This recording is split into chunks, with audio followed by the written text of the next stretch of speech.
Welcome back, everybody, to NIDI Grand Rounds. Today we have Melissa Forton presenting on CAUTI. Melissa?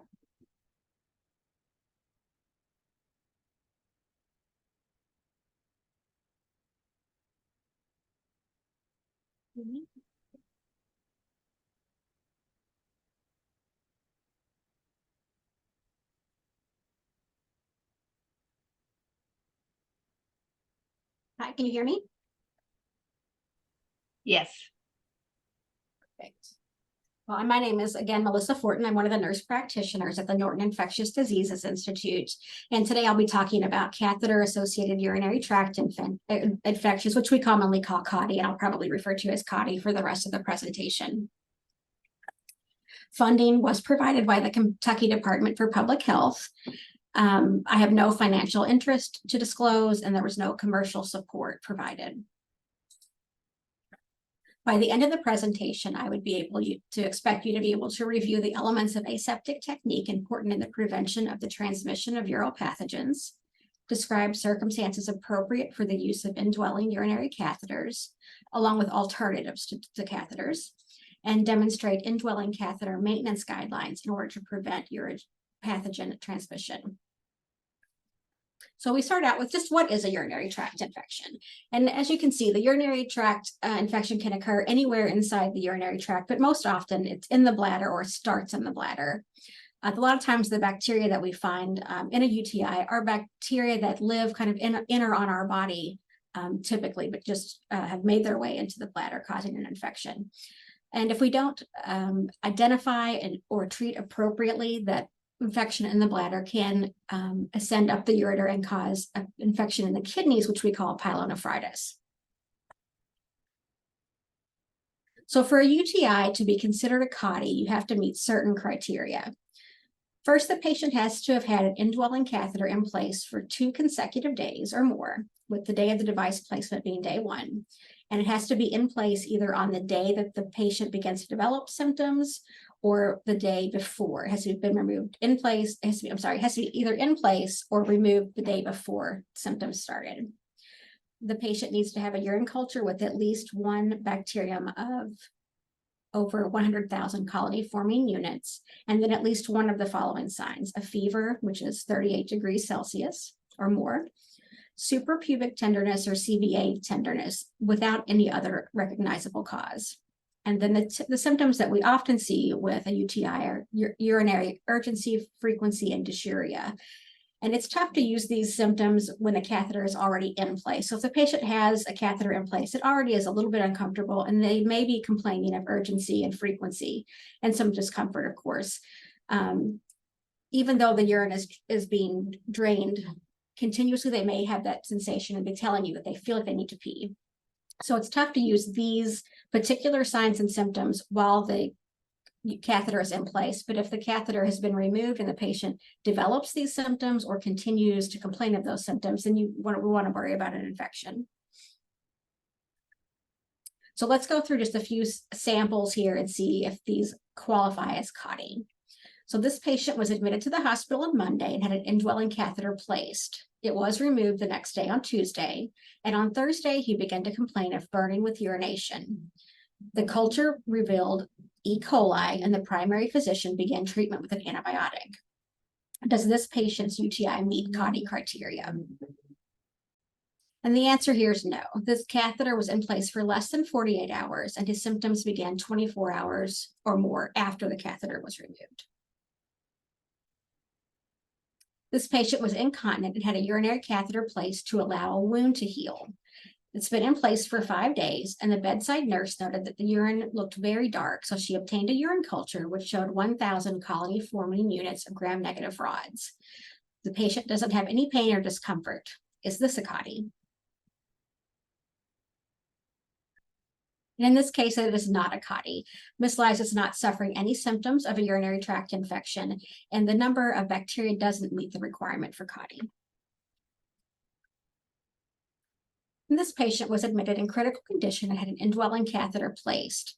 As he was improved, the catheter was removed on day 4. The next morning, he developed a fever, and as part of the fever investigation, he had a urine culture which grew greater than 100,000 colony-forming units of Klebsiella, and he began antibiotic treatment. Is this a CAUTI? And in this case, yes, this infection would be considered a CAUTI. The catheter was in place for more than 48 hours, and it was removed less than 24 hours before he developed these symptoms. And additionally, his culture did grow more than 100,000 colony-forming units of bacteria.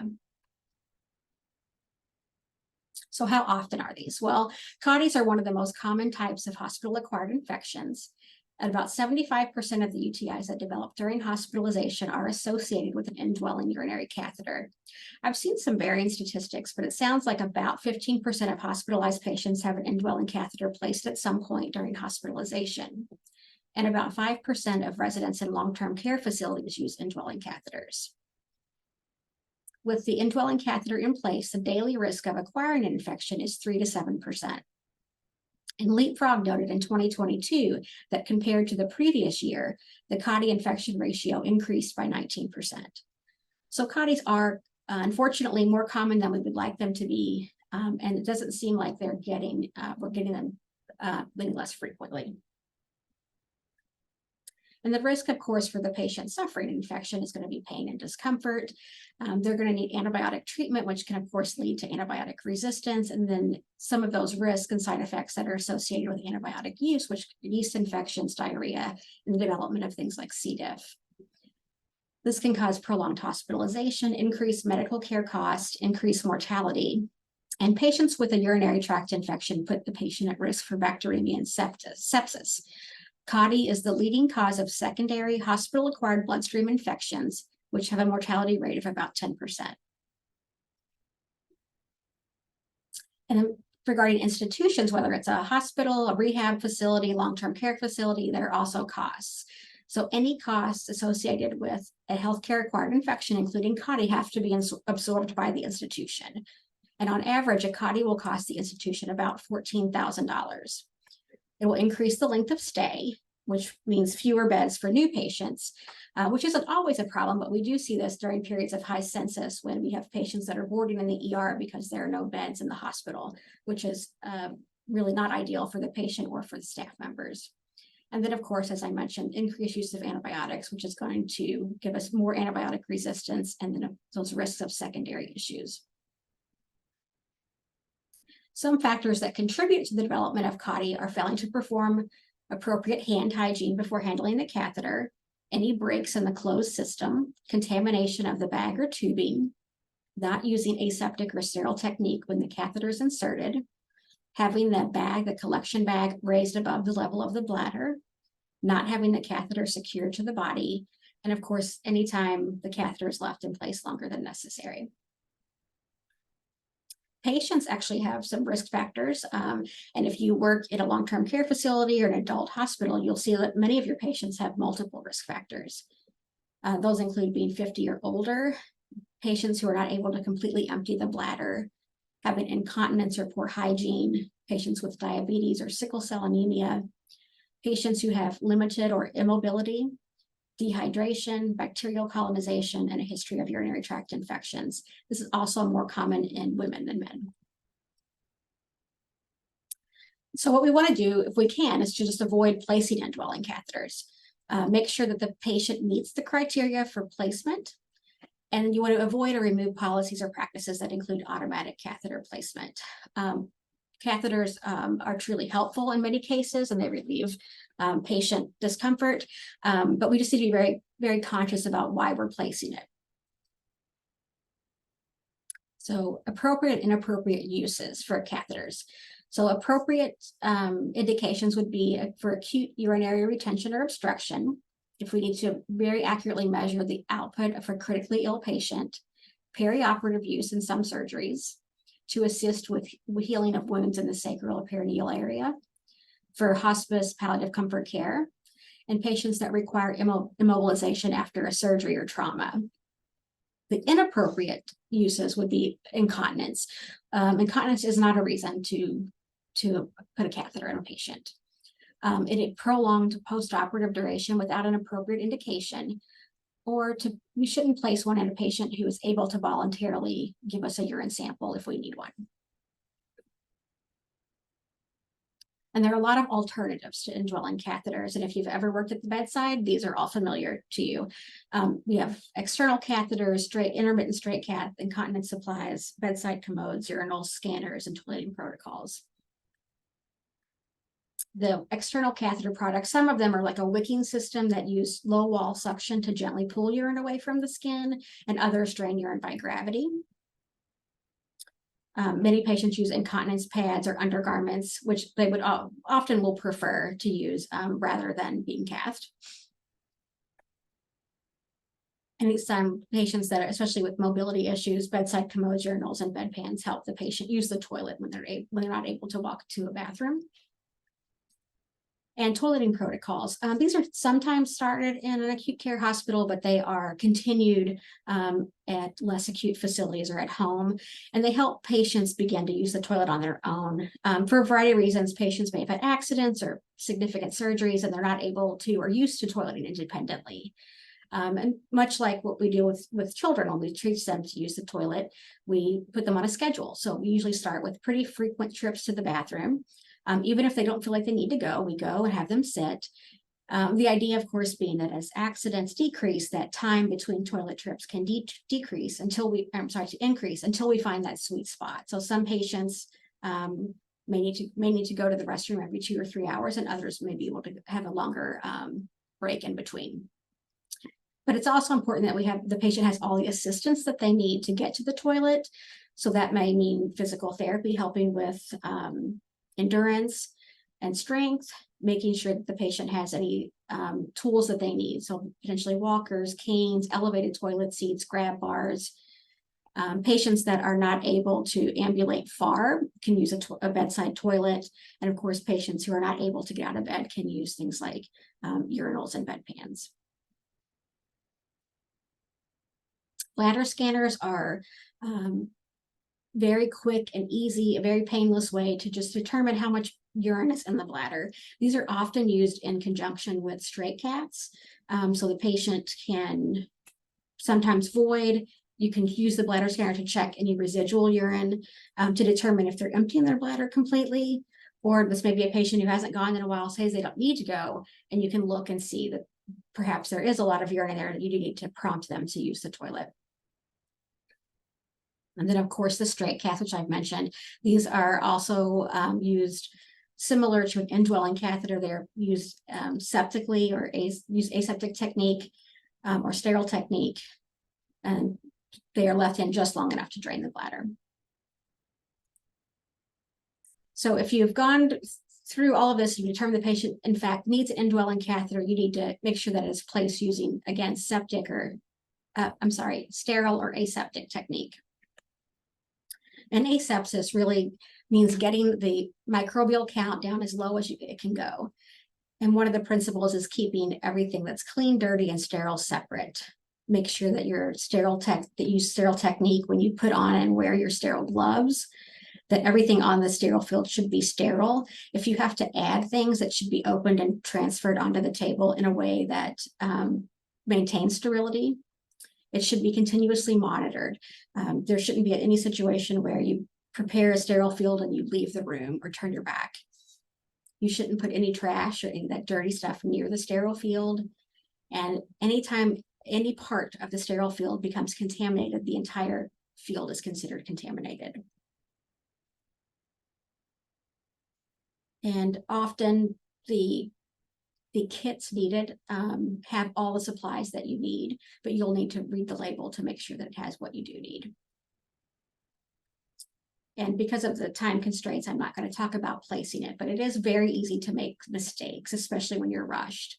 So some of the things that you can do to avoid contamination would be to make sure that you have at least one other staff member present. This is actually recommended, and it is the policy in many facilities to have at least one staff member present to help if needed, to keep an eye on that sterile field and to point out any time that you are about to contaminate or you have contaminated.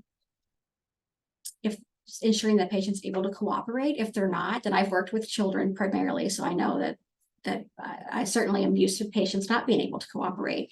You might need even more staff members to help the patient stay in position and reduce the risk of contamination. And of course, preparing that area prior to setting up your sterile field. You want to make sure that the patient or family is aware of what's going to happen.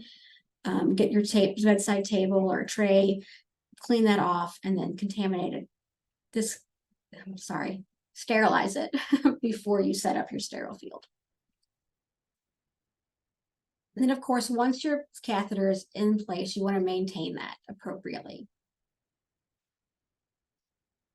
Again, every day that catheter is in place, the risk of CAUTI increases. So it's important that we take steps to reduce the risk of infection. You'll want to, biofilm will develop on any device in the body, which makes infections difficult to treat. So we want to make sure that we're practicing good hand hygiene before we handle the catheter side or any of the apparatus. And again, some of these you've heard before today. Maintain a sterile closed drainage system, provide routine hygiene care, keep that collection bag below the bladder level, replace the entire system if it becomes contaminated, empty the system regularly using a separate container for each patient, maintain an unobstructed urine flow. So you want to avoid kinks and things like that. And then in the event that you need a urine culture, you'll want to get that from the sampling port. When it comes to cleaning, you want to use routine hygiene. Soap and water or the prepackaged bath cloths are adequate for cleaning. You should not use any antiseptics. When you begin cleaning, you want to clean at the urethral opening and then wipe away. And then follow your guidelines at your facility for the frequency of cleaning, but it should be done at least once per day and after any bowel movements. And I mentioned biofilms before, so these will form on really anything that's in the body, catheters, PICC lines, anything. And it happens when proteins and electrolytes attach to the surface of a catheter, and they form this community on there that's really difficult to get rid of. And bacteria is able to move in and out of this biofilm and can cause infection. But if antibiotic is used to treat it, it's really difficult for the antibiotic to penetrate the biofilm. And in many cases, we'll have to remove the catheter or whatever device is the biofilm is on. And I want to mention asymptomatic bacteriuria. So urine culture testing should not be done routinely for those that have an indwelling catheter. And it shouldn't be done if the patient has no symptoms of a urinary tract infection.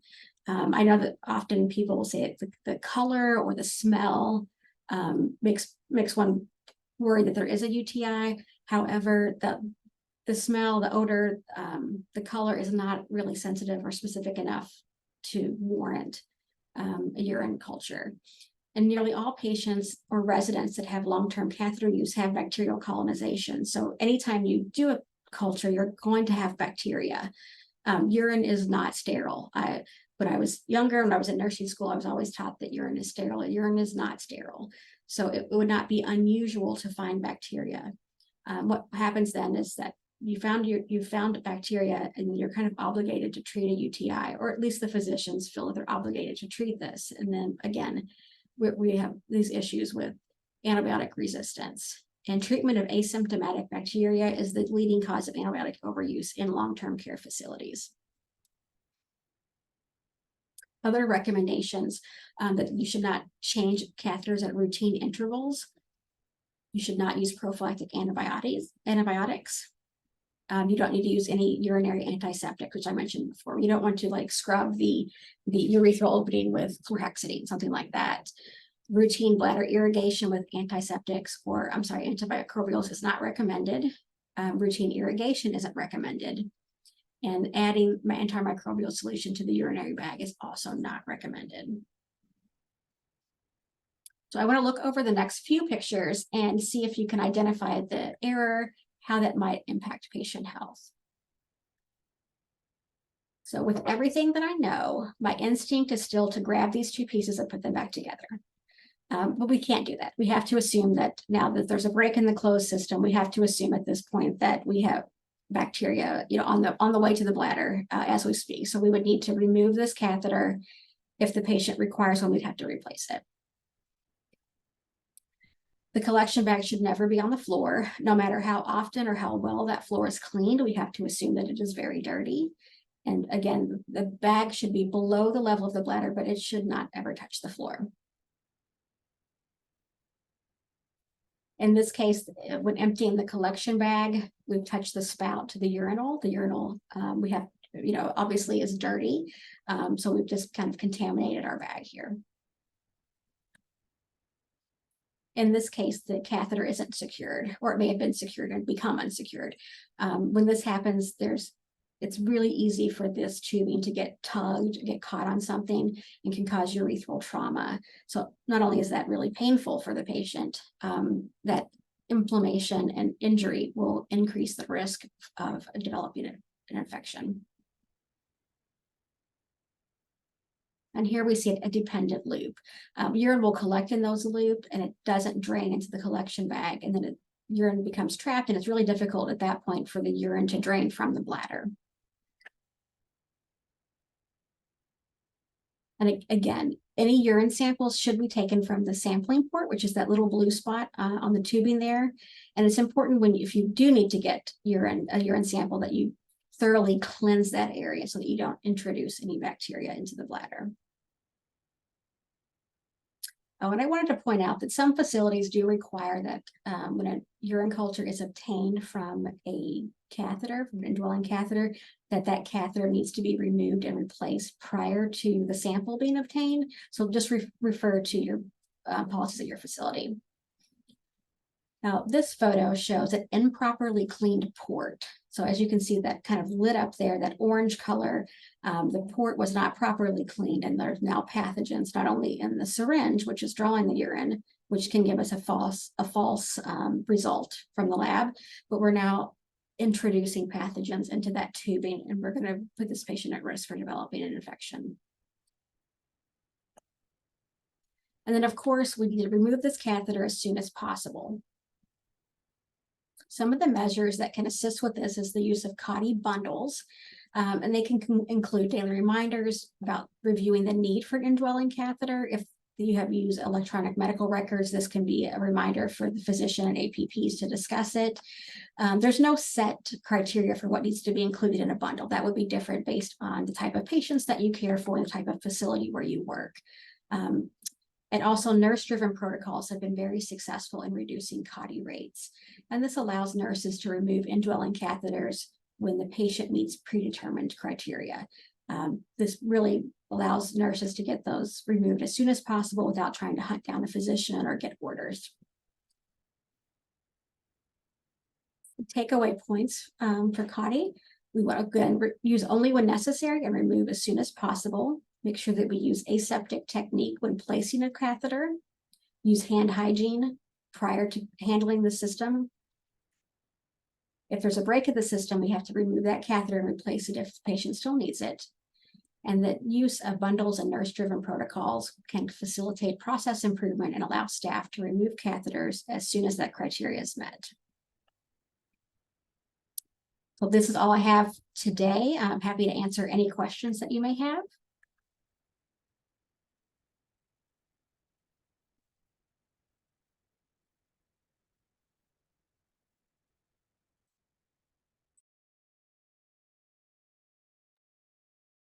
All right, if there are no questions, then we will see everybody next week, same time, and we're gonna have Kirsten Trudeau talking about simulation in IB. Thank you.